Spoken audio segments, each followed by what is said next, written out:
Here today just to reflect on the journey thus far. Today we're actually recording the final episode of the worst relationship advice ever. What is the name of the new podcast? Well, yes, ladies and gentlemen, we're going to be moving away from the worst relationship advice ever, rebranded as Beast.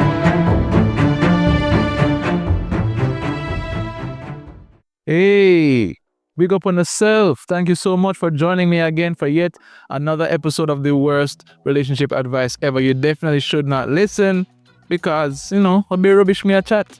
Be rubbish. I'm just talking off the top of my head, talking from my own personal experience. I have not been formally trained.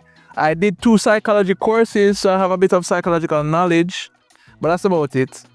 And guys, it has been such a good journey. Today we're actually recording the final episode of the worst relationship advice ever. Yeah. But don't worry, we're gonna come right back again with a whole nother podcast title, right? Pretty much discussing the same thing, just rebranding, And so today I have with me here Mr. Brian Beder, my good friend, and he's the mastermind behind everything that happens behind the camera. So you see me, but you don't necessarily see him. But now he has decided to come and join me on the chair, right? He's the one that every episode that you've seen from the beginning till now, he has been the guy who has done it all. And so I'm really grateful to you, bro. Really grateful. It was always good. I think we're always going to do something. Once we first connected, we're always gonna do something together. I didn't know it was gonna be a podcast, and especially about relationships and just everything that happened within that time for you to want to even go into that. Even the name, the podcast, it was, as you've always said, very oxymoron. And we wrestled, we wrestled. If it would have been like something that people would take on to or not, but we knew what was behind the thought process, and each episode you gave that understanding. It's just like that, your advice may not be the best, but you have some insight, and there are sometimes a lot of advice out there in regards to relationship, but most of all, we want to help Christian couples, Christian relationships have conversations that will encourage them, that will keep them going, that will keep them, open up the conversation that they may not have had with other people that we have come to see for a lot of times. And we've had persons in the comments, ask certain questions or share certain things, and it's always been a joy.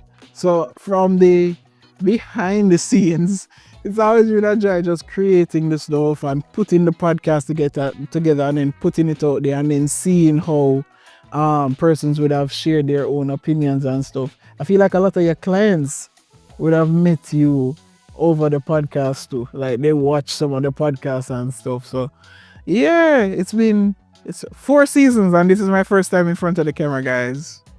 You did this. Big up yourself. So yeah, guys, we are here today just to reflect on the journey thus far. Where was I when this whole thing started? Episode 1. It was last night. I was going back over a couple of the episodes. Boy, we started out rough, Started out rough on the production side. I was listening back to like episode 1 and 2. Boy, this audio is so bad. Yo, I mean, when I tell you about people wouldn't know. Well, we're giving them behind the scenes. So yeah, majority of the podcast was done at my house.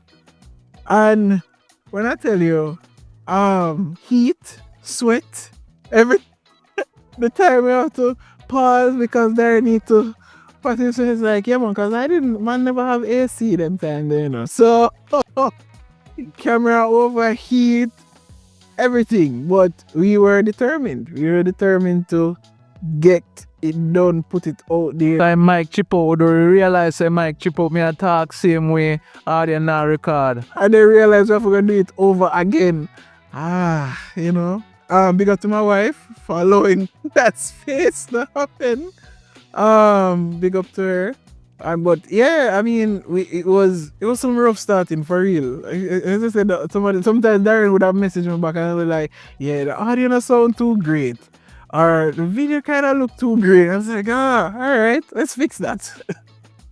And so it was also a big learning development for me as well. And I think over the years of doing it, it caused me to just have a better eye.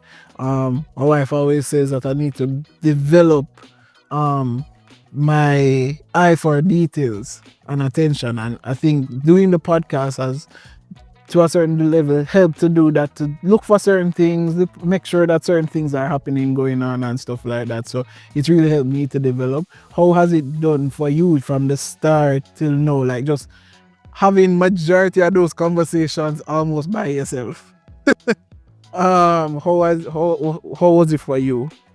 Well, the process for me was really all about bringing what I have been writing in my articles, because as you know, I've been writing for years now, previously for Christian Today, and then I had my own blog, Let's Talk Relationships, and then Page Magazine. You got Page. Page Magazine, yeah, publishing out of my articles there. And so I've been writing relationship articles for years. I mean, before I got married the first time. Yeah.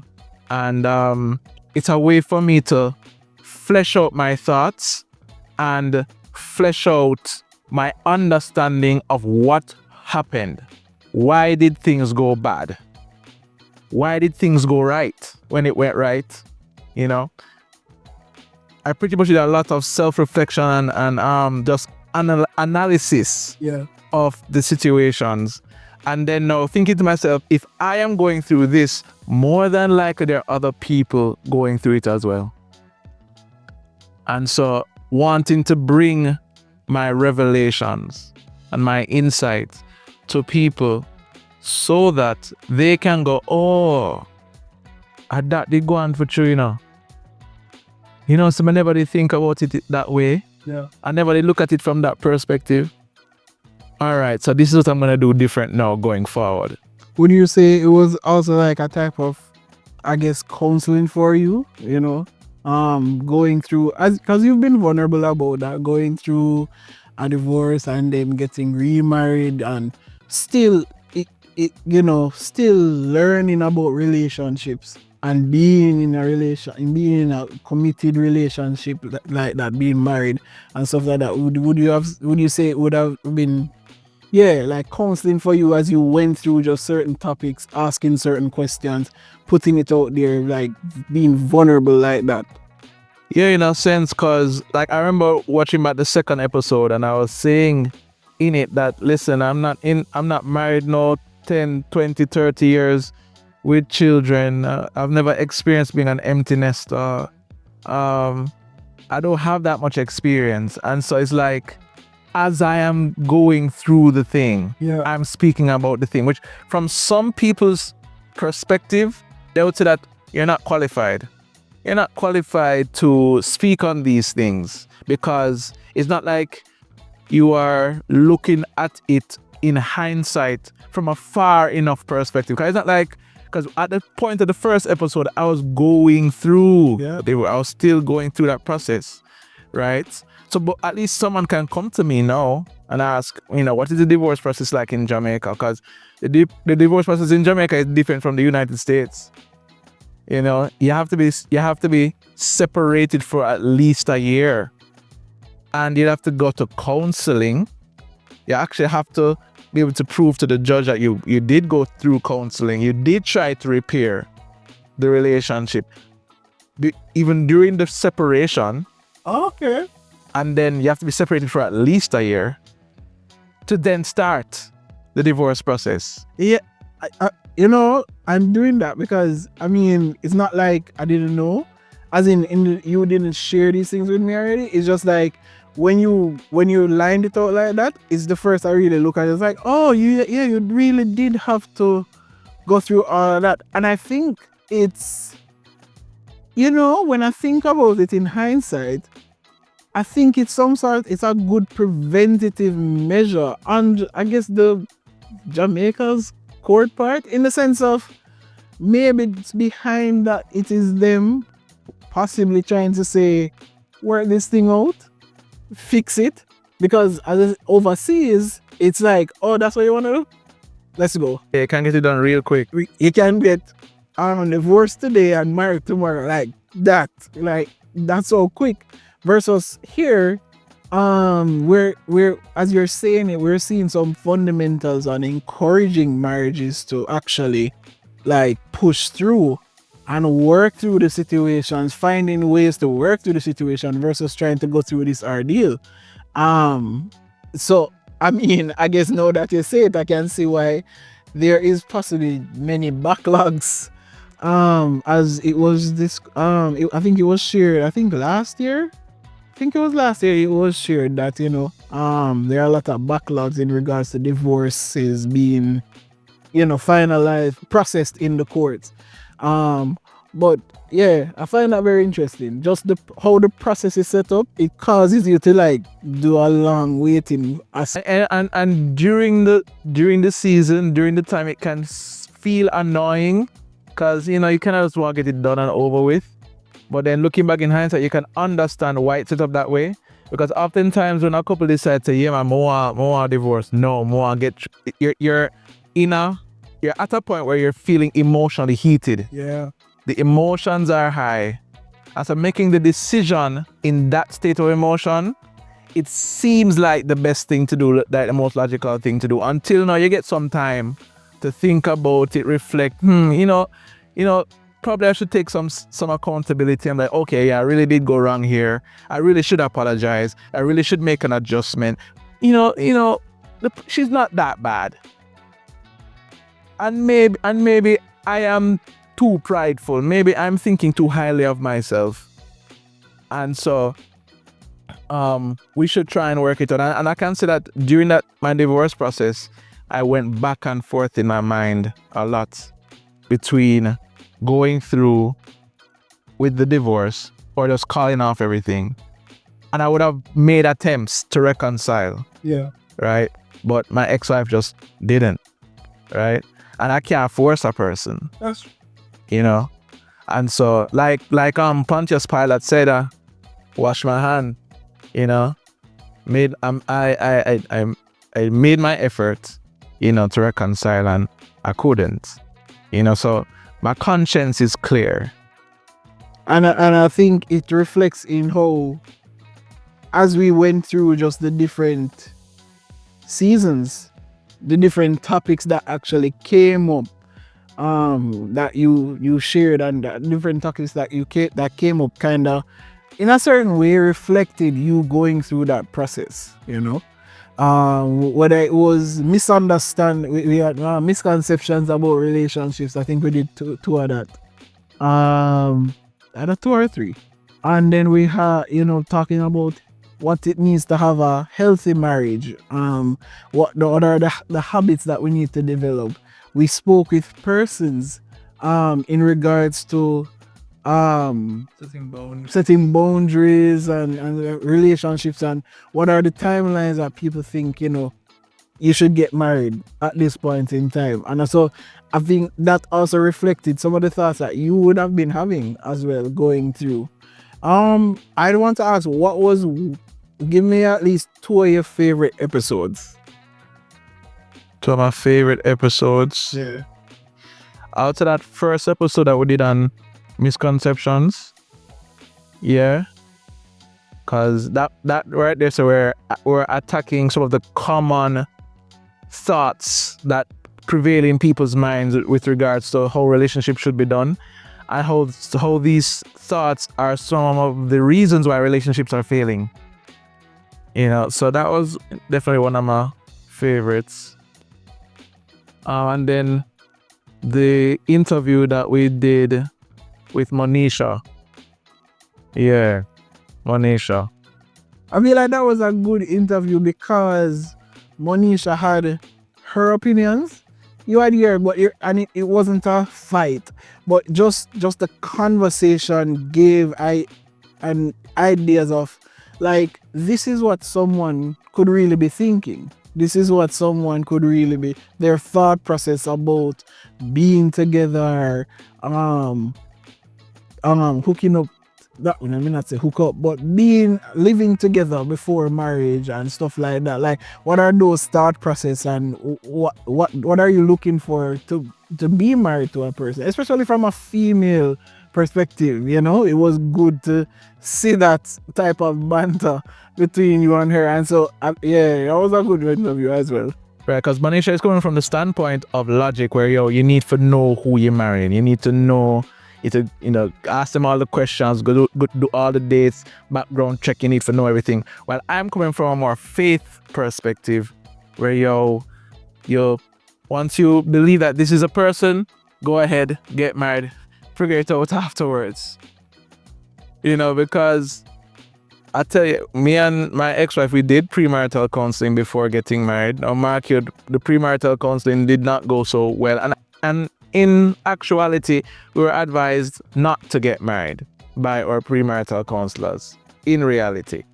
So we disobeyed, we were stubborn, all that stuff. So no indictment on our counselors at all. I think they did a good job. But I have come to realize, even now being married again, that it is near impossible to know everything that you need to know about a person before getting married. Because there are a lot of things that are circumstantial. You're not gonna really know how a person is gonna respond to you in the midst of your parent dying until the parent dies. How a person is gonna respond to you in the midst of you losing your job until you lose your job and you're broke. Especially in this world where women are looking to the men to be the providers and to have their stuff together at all times. And we all know that we as men, we don't really get unconditional love. As Chris Rock says, we are loved on the condition that we provide something. And so it can be a very stressful situation for a man to not be able to provide, even for a short period. How will the wife respond to him in that moment? You're not gonna know until the situation arises. You can discuss it over a date situation, and typically in dating, we're putting on our best selves. We're presenting our best selves. Face is made up, hair done, nails, everything. Nice pattern shirts like these. Right. Coming out strong for every date. You know what I'm saying? And it's typically, after you get married, you see the person. Yeah, I mean, this morning, I like how you said that, because this morning I was saying to my wife, Charmy, I'm big up every day in a dance. I was saying to her, yeah man, I feel like I know you 50% now. I was just like, 50? Like, you said me before. No. I said, I feel like I know you're 50%. I'm leaving the next 50 for whatever else will come. Whatever situation, whatever new thing, whatever. And she was like, no man, you have me like 70, 75. Alright, I'm happy you can say that. I'll leave it at 50. Because you do realize how many situations, how many issues, how many things, dynamics of groups and people, and like for real, like for a good 2 years, my wife and I was in a certain way, I'd say kind of just in a certain isolation from just like community and group, because there are just some issues that were not solved or not dealt with, and I'll say on my part there was a lot of responsibility I should have taken in that. But on my part as well, it was the first time having to deal with situations like that. Having to figure out how do I deal with this in regards to her and in regards to friends and in regards to community. And it wasn't the easiest process. But over time, with prayer, with constant just communication, and just being able to like one day be like, I'm just going to deal with this. I'm going to deal with it. And not realizing over that time too how much fear I did have in dealing with it. How much thought process of, this I held it so much that this could so go wrong that I felt like I would lose people. And then reaching to a place where I was like, well, if I do, it is what it is. Because I mean, I'm not going out to try and I'm not going out to say fight nobody, but I'm trying to fix this thing, and I'm going to stand with my wife, because at the end of the day I come home to her. She's the one I've committed to, and she's the one that I have to look to help to when I'm down, and to help me up and vice versa. And so yeah, it definitely shows how when you're in a marriage, how much you really wouldn't have known all of this.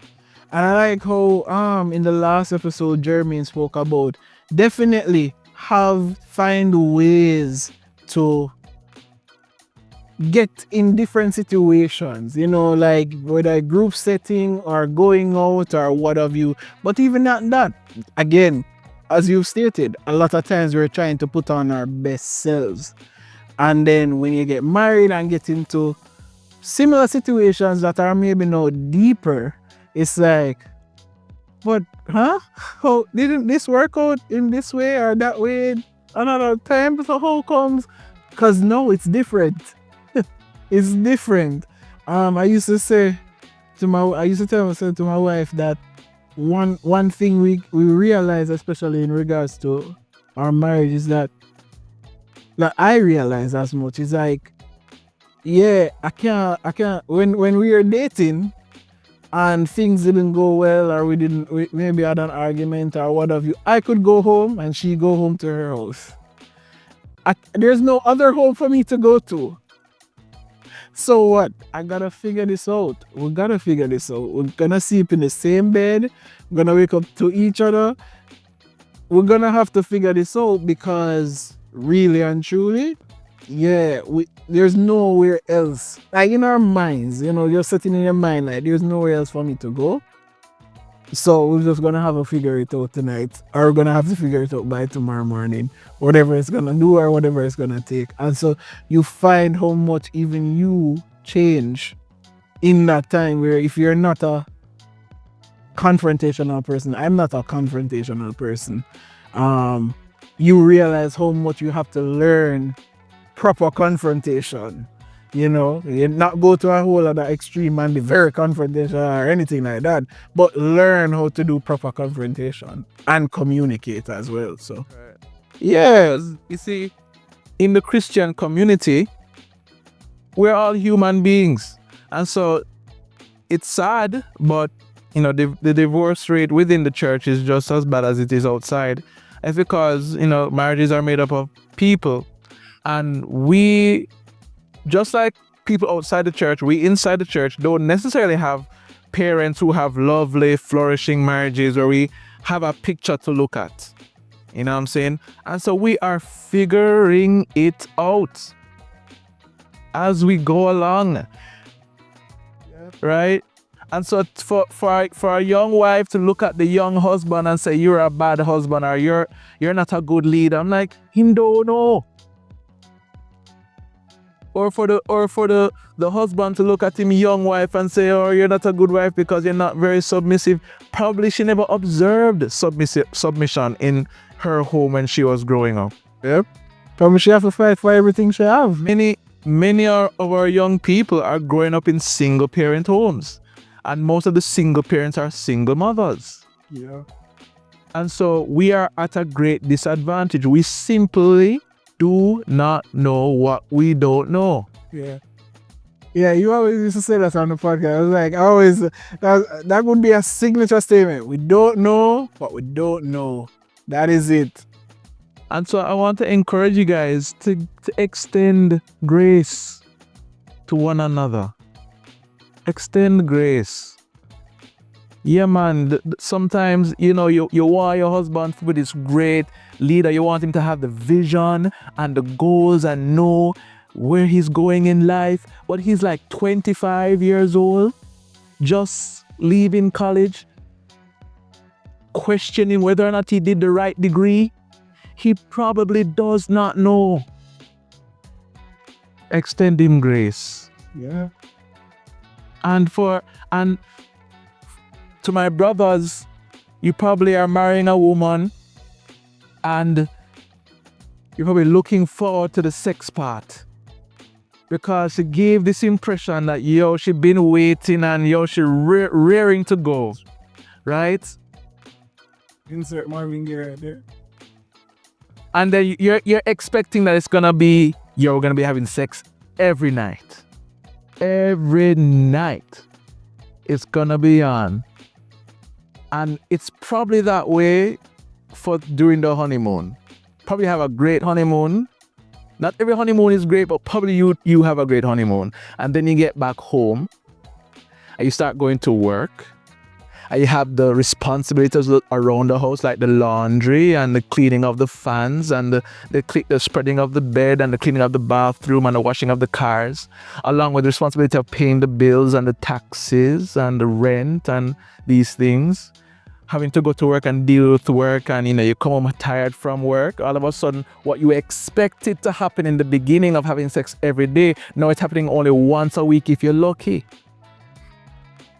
And I know you're frustrated and you're looking at your wife like, yo, this is not what I expected. This is not what I anticipated. I feel a bit frustrated. I'm wondering if I made the right decision. You made the right decision. You're just going through a human experience.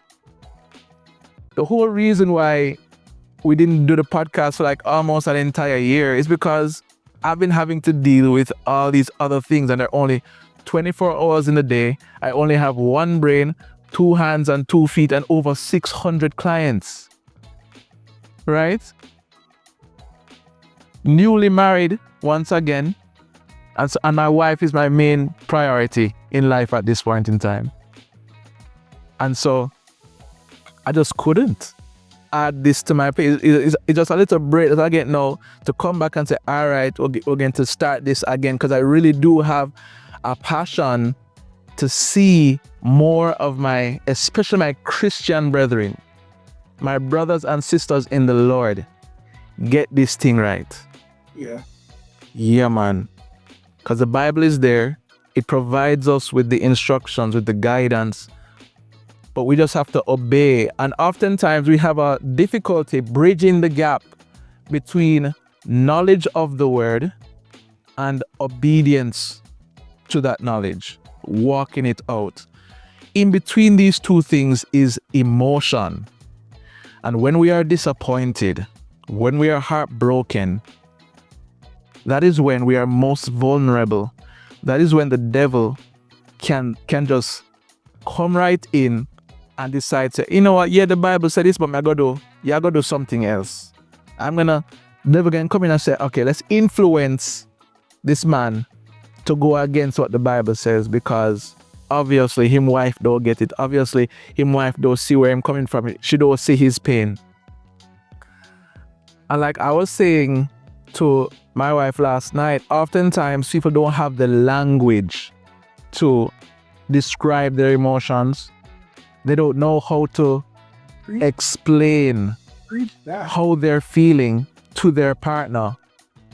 Of course, we live in this society where there's this expectation that men are to be a particular type of way. Yeah.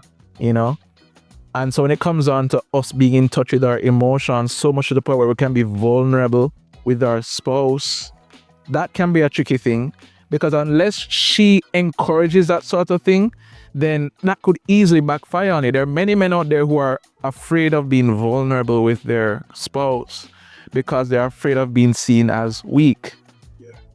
They want to be strong and they want to know that we'll have it all together. And when all else fails, I am the backup plan to the backup plan. Yep. And that's hard. That's hard. And so again, I want you all to extend grace to one another. Sometimes my brothers, your wife is going through all sorts of emotional things. Sometimes she's disappointed, doesn't fully understand why she's disappointed, because she never came to grips with her own expectations. And disappointment flows from broken expectations not being met. And oftentimes people get married with unspoken expectations, Yeah. right? And they don't realize it, you know? And then sometimes people feel as if, oh, because you love me, you're supposed to meet the expectation without me having to tell you. It's like when you know, like a woman would end up in a situation where, you know, she married somebody who, maybe she married somebody who didn't have a job or what have you, but for whatever reason, she thought, oh yeah man, this is gonna change. Oh yeah man, this is gonna turn around. Oh yeah, for whatever reason. And it is possible that he brought some elements to the floor, like, oh yeah, I'm gonna try and do this, try and do that, what have you. But it didn't change. It didn't happen. And now that expectation is now not met. And because that expectation is now not met, and over time, over years, it's just keeps festering. She's going, realizing that she has to be the one that, you know, keep on flipping the bill. Yeah, no, she's backfiring a lot to him, but maybe not even verbally. Maybe it starts subtle. She's just not doing certain things she'd normally do for him. Okay, it used to be 3 times for the week, sex 3 times for the week. No, it's or 4 times for the week. No, it's 3. No, it's 2. Oh my gosh, is it what? Even 1? On time for the month. And he's like, I don't even know why this is happening. What's going on? And it could be very obvious, but for him it's like, but I feel like you know the situation and you should know it. But that doesn't mean it's what she wants, and it's what she wants to. How she feels. That's how she feels about it is what she hasn't told you. So she know it, she see it, but how she feels about it, that's what she hasn't like shared with you.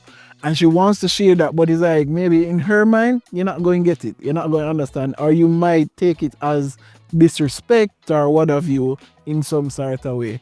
And so you're really right about how, you know, just how as relationships need to give grace to one another. Like as you say, it's 2 human beings coming together from 2 different walks of life.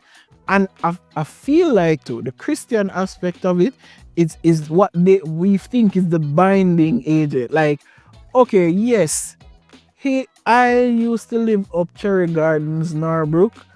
I'm used to my father and my mother taking care of me and stuff like that and what have you. Him live downtown. Him have a mother. Him try do him thing bop. But hear what? Both of us, we go to Christian All Saints Church of God. I don't know if there's a church name, so please. But we go, and I've seen him in ministry, and he loves the Lord, and I love the Lord, and everything is whatever. And it's like, wow, yeah, we love the Lord. We in ministry together. When we go on group trips, he's so nice. As he seems like a leader. He always has his like group going with or what have you. Okay, cool.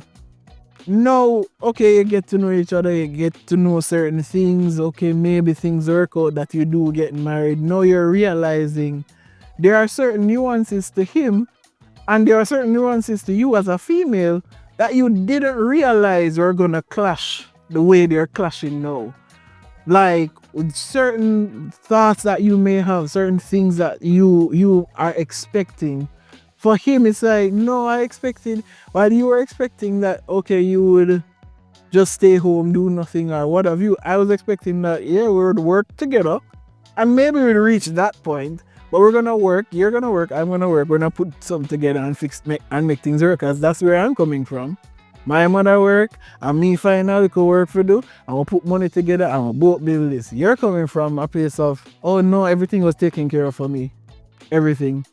And so the dynamics, the understanding, everything that's now coming together to like make it work clashing, because again, we're 2 human beings trying to figure this thing out, is now coming to that fold, and now we're presented with something as like, okay, where it seems terrible. It seems like it cannot work. It seems like it's gonna be completely foolish. So you know what? Let me end this. Versus, how about we go back to the drawing board? How about we give each other grace? Let's really talk about some of these things that clearly I didn't know and clearly you didn't know. Or you didn't, or some of these expectations that you had and some of these expectations that I had, and that we didn't clearly share with each other, so that we can now build on this as to what we want for our relationship. And that's really what I believe it comes down to. Like a lot of what you would have shared in the podcast is like, how do you now build this thing where we've now figured out that we are two human beings. As much as we are Christians, we are also human beings that are coming from different places, different backgrounds, and possibly different cultures. How do we, by God's grace, now figure this out? First and foremost, with the Lord's help. Secondly, by actually having conversations with each other.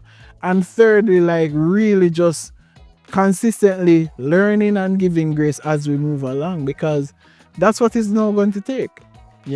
That's what it's really now going to take. And I think you've done very well in sharing just different aspects or different habits or stuff like that in how people can really do that.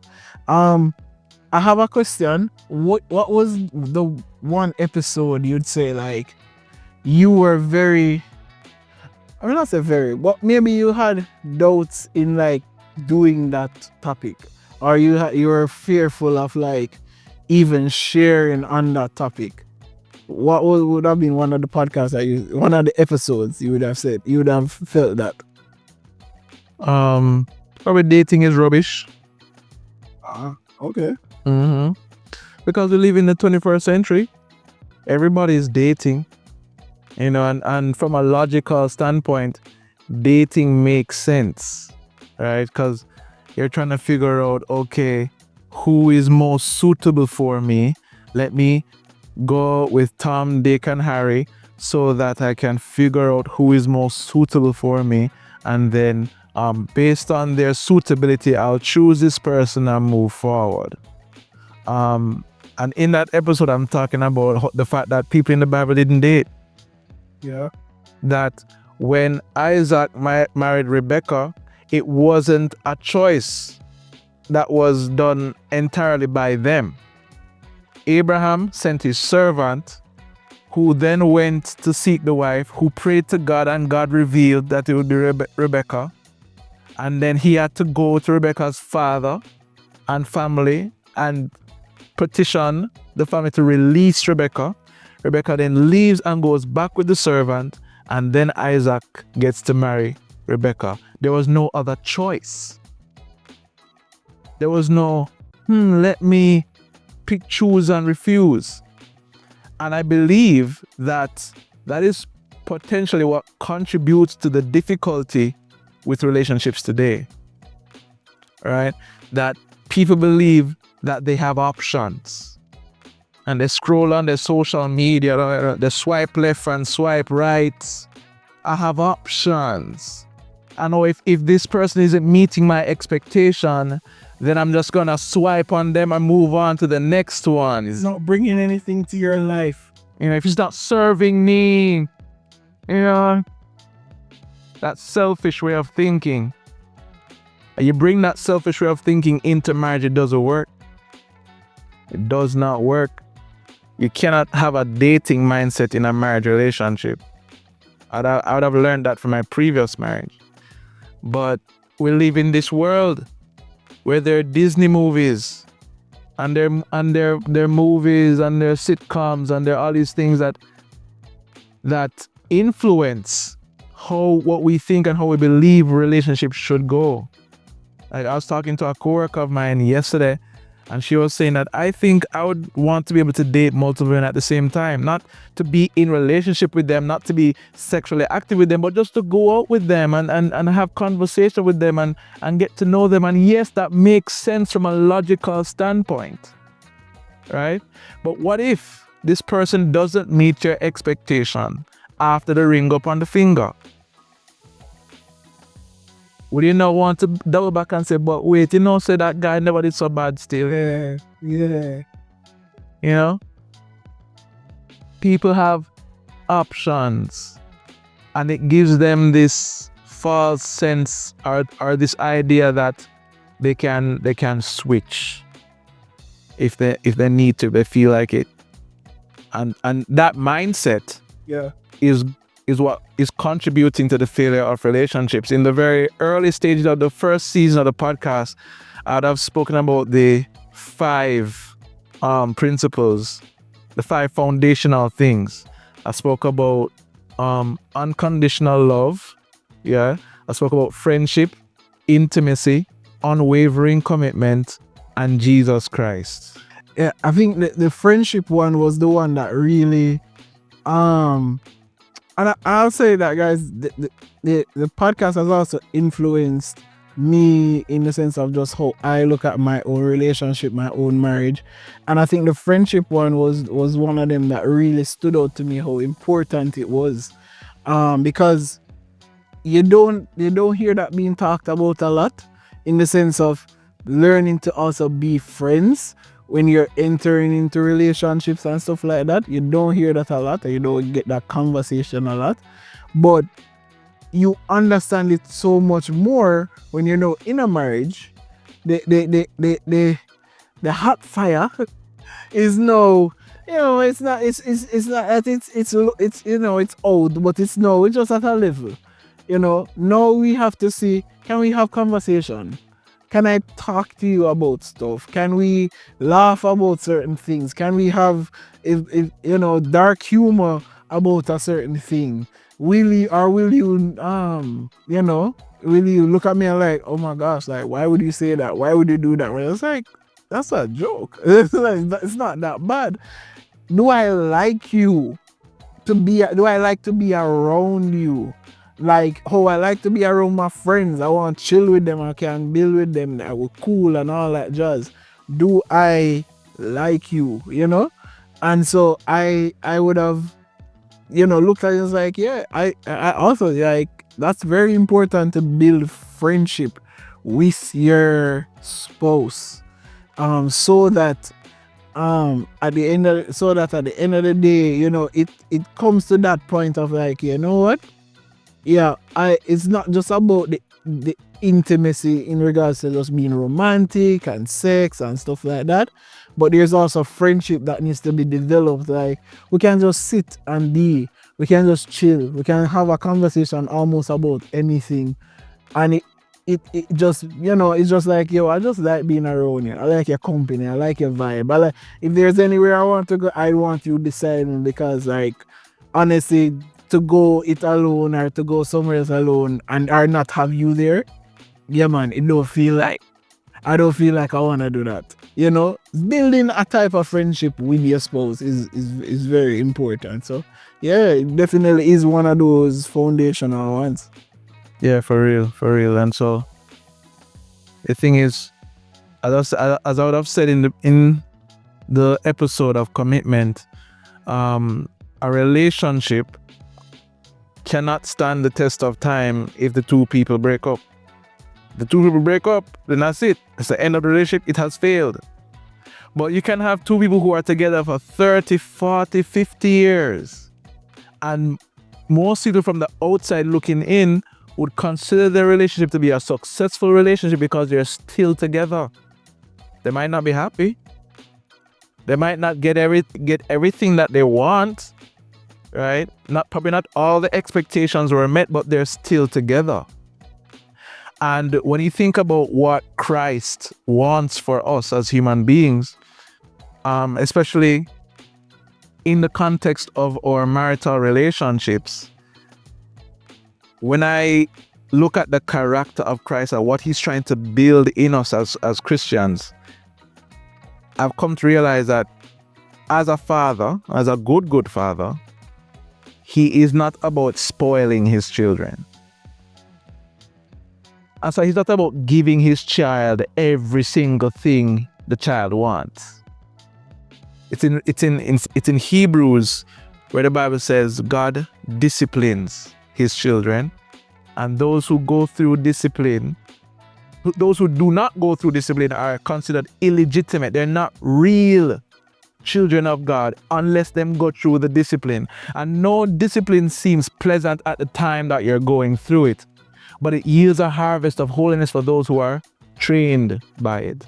And so I think the crucible of marriage is set up by God so that you realize that your excrement can't make patty. That you're not all that great. Not all that. And no, you don't deserve to get everything what you want. And just because you're not getting everything that you want doesn't mean that it don't gives you license to disrespect your spouse or to leave your spouse. But to remain committed no matter what. And to see what the Lord will do in your heart and the other person's heart. Yeah. I feel like it's that like it and when you are in the situations where there looks like there is no hope, there needs to be somewhere that you find the hope. Like if you see the hope. Like this podcast, I hope it has given you hope. In the sense of just like, yeah, when you're in a place of you thinking like it's done, it's over, I hope we would have brought some topics that would have been like, all right, maybe it's not over. Maybe I need to think about it a little bit. Maybe there were some unspoken expectations that were just unspoken. You know, maybe there were just some things that we should have done prior to this, but we're here now. And how about we start now? How about we do it now in this relationship, in right here, instead of trying to go and figure it out somewhere else? You know, instead of trying to go and I've personally say, I've been there where you wonder, boy, if she was just a little bit more this or a little bit more that or but then, you know, I think through our conversations, the podcast and stuff, I would have also realized like, I mean, it doesn't matter who it is. It doesn't matter who she is. She is. That at the end of the day, there is something that you're going to go through with your spouse. There is something that, so even if she can cook and she can cook, fine. Okay, so you left she because she can't cook, because she can cook. Okay, but she can't wash clothes good. So what you do about that? And it could be all different things, you know. Oh boy, she just seems so disrespectful. She's so loving and kind. And you go over here, okay, she's loving and kind, but she's manipulative. Like, she does and says things where it's just like, she may not sound disrespectful, but it's like, I just feel so off about it, and I can't tell her because she might say, but yeah, it might get defensive. Or I didn't say that. Did I say that? Look back, I didn't say that. So if it's not one thing, it's gonna be the other.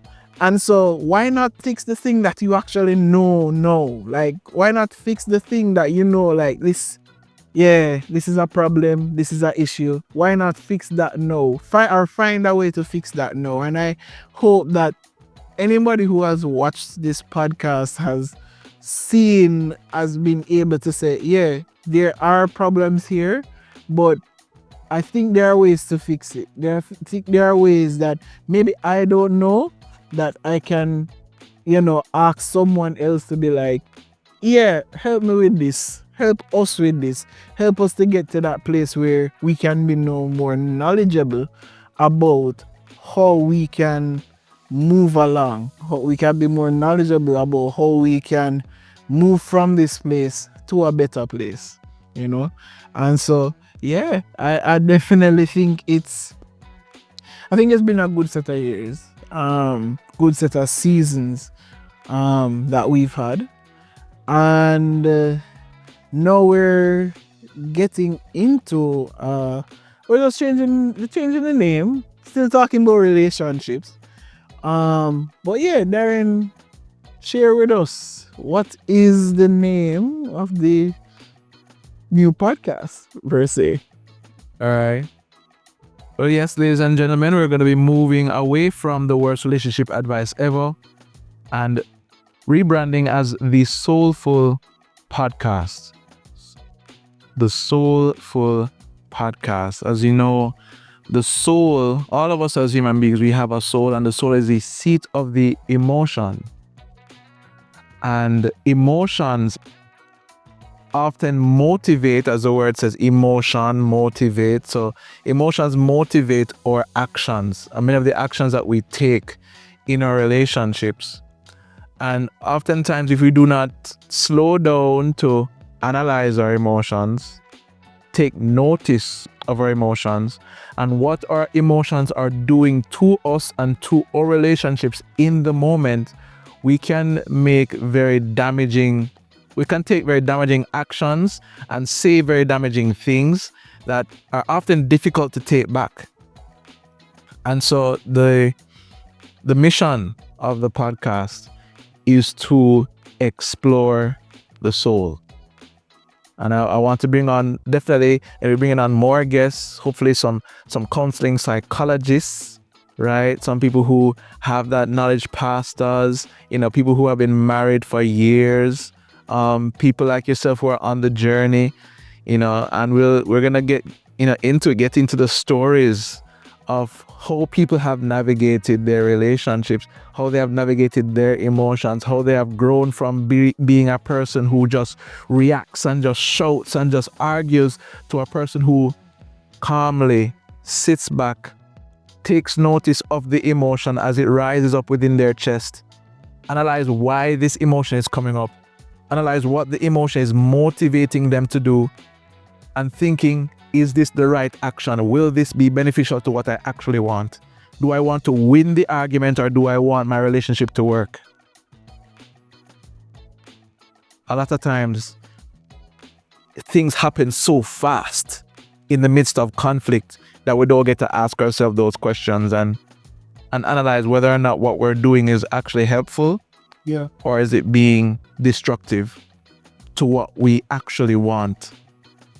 If we actually want to remain married and have somebody by our side when we're 70 years old, what is the attitude and the behavior that I need to take on now? Yeah. And when we were talking about it, you mentioned about how it's not just about the romantic relationship, just the marriage, but even how other relationships affect you and even possibly affect the marriage. Like, how's the relationship with your mother, your father, your brother, your sister? How does that impact the marriage that you have now? And so basically it's as I said, soulful thing, because your soul is impacted by so many things, so many emotions and stuff that you have to deal with, and then also making your spouse know a priority in having to deal with your emotions. How is your spouse dealing with that? How is he or she having to navigate when you've gone through a whole argument with your mother, or a whole argument with your father or your brother, or what happens when there's a disagreement between your wife and your mother, or wife and your brother, or your husband and your father? How do you navigate those relationships? So I love how the direction we are going to include some of those other relationship aspects as well. Who would you say that this podcast is for in regards to soulful relationships? Well, the podcast is ideally for Christian young people. Yeah, Christian young men, young women who are wanting to represent Christ in the best way possible in their own lives, and who believe that they ought to live out the number one and number two commandment, which is to love the Lord your God with all your heart, all your soul, all your mind, all your strength, and to love your neighbor as you love yourself. So we are to live in good relationship with the Lord, and we are to live in good relationship with one another. Yeah. And oftentimes we have that desire. We do want to love the Lord, and we do want to love people, but we're missing the nuts and bolts of it.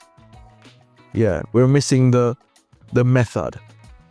And so the Soulful Podcast is seeking to provide that to as many people as possible using this podcast format. All right. So, it sounds weird to say, but any final words to those who are gonna hopefully jump over with us to the Soulful Podcast, or those who would have been seeing the Worst Relationship Advice Ever podcast from start till now? Any words to them? To those people who have seen all the episodes from start to now, yo, big up on yourselves. Oh gosh, we love you. Big up all the subscribers that we know have. 122 of you. That's right. Love y'all. Love that you guys are still here. And so you continue to watch. Tell a friend to tell a friend to tell a friend. Subscribe some more. And just catch the vision of what it is that we're trying to do. Yeah. We're really doing our very best to have a positive influence and impact on our brethren here in Jamaica and across the world. Right, this is the internet.